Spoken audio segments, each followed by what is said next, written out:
all you need to know.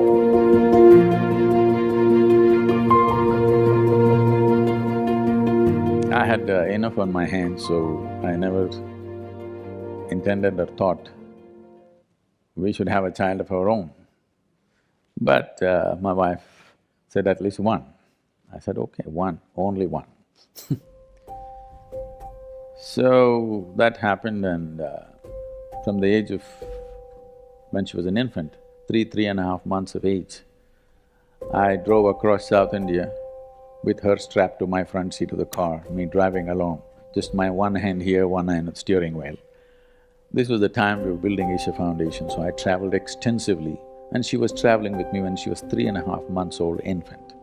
So first 4 years she grew up in the car with me and in many people's homes. So she met thousands of people and she learned how to become a part of any home, anywhere, whether it's the most affluent home in the world or, a tribal home where just about anywhere I stayed, I made sure that she was exposed to everything. I didn't want her to develop prejudices or privileges of, choices of where to be and where not to be. And by the time she was 3 years of age, she at least knew 1,000 people by name, whom she considered her friends, definitely not her age, all grown-up people. So the tremendous exposure to people, and I thought I won't send her to school because I never liked to go to school when I was young.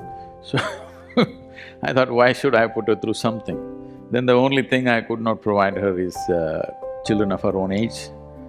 So I put her to a school which is not so competitive, not so pushy.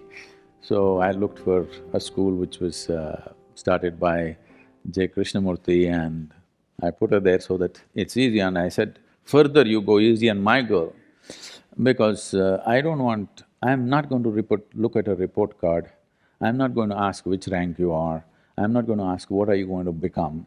So don't have to bother about her marks, her academics. If she plays, if she eats well, I'm happy, she's growing up, she must eat well. If she plays well, if she laughs, if she sings, if she dances, I'm fine. I'm not concerned about this because when I was in school, every test, I was very consistent. I always got 6 zeros because I never wrote a word on any page. If they insisted, I wrote my name, otherwise I wouldn't write.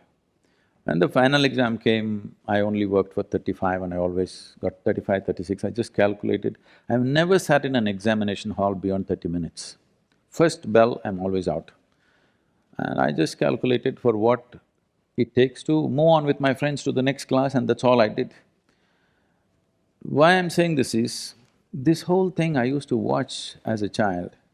When the report card came every month, some children are crying in the classroom because they've got not the marks that their tiger parents want, and some are strutting around because they are first or second or whatever. Whenever the teacher gave me the card, this report thing, I just took it and gave it to my father. I never ever opened and saw, because I thought this is a transaction between the teacher and my father, I don't want to intrude and see what is going on there. So I particularly requested the principal of the school, don't worry about my girl's education, I just want her to be with children of her age group. She eats well, just make sure she eats well, that's my only concern. She eats well, she's playing, she's laughing, she's jumping and dancing, I'm fine with this. So when she became 15 and cleared her 10th standard, I took her out of formal education, and because it was her mother's dream and the girl also was very interested, I put her into dancing and she went into Bharatanatyam, and now she's one of the upcoming artists in the country. So I never treated her as a child, first thing. From the age of 2, from the time she started speaking, I always treated her as an equal, as an adult. I put whatever building a foundation, it's run by volunteers. Volunteers means we're doing variety of work. We're running businesses, we're running major projects and activity across the globe. None of them, except a few who teach, none of them are trained for their job, okay? Because I can't I can't wait and pick somebody from IIT or IIM or something. Those who get rejected by all of you, probably they come to me. Whoever comes, I take them and put them into this job, that job, all kinds of jobs. So what can be done with one word? I have to speak 100 words to make them understand, for them to stay on the job, to remain committed, to keep it going. And because they're volunteers, you can't fire them. You can't fire them for inefficiency or this or that. So whatever problems in the organization, in the management, in individual people's problems, adult problems, all kinds, I always, once in a way, I gave her one of the problem and said, what is it? She used to come out with incredible, her own childlike solutions, sometimes perfect solutions, sometimes something wacky. Around 12, 13 years of age, she came home one day and she was disturbed about something that she saw, something that happened at school. And then she said, you're teaching everybody so many things, you're not teaching me anything. I said, see, I am not known to teach anything unsolicited. Here you have come, now sit down. Said, this is all you need to know, you never look up to anybody. Eyebrows rising, that what about you? I said, especially me, because the value of who I am is only if you see me the way I am. If you look up to me, you will nail me to the wall and maybe smoke me, light an incense or put a mala around me and forget about me. This is not going to change your life in any way. You must just see me the way I am. You must see me just for what I am, then I'm of immense value to you. But if you look up to me, you will miss it. So never look up to anybody, never look down on anybody. If you do this one thing, you will see everything just the way it is. Only if you see things the way they are, you can navigate effortlessly, isn't it so? This is so with life also.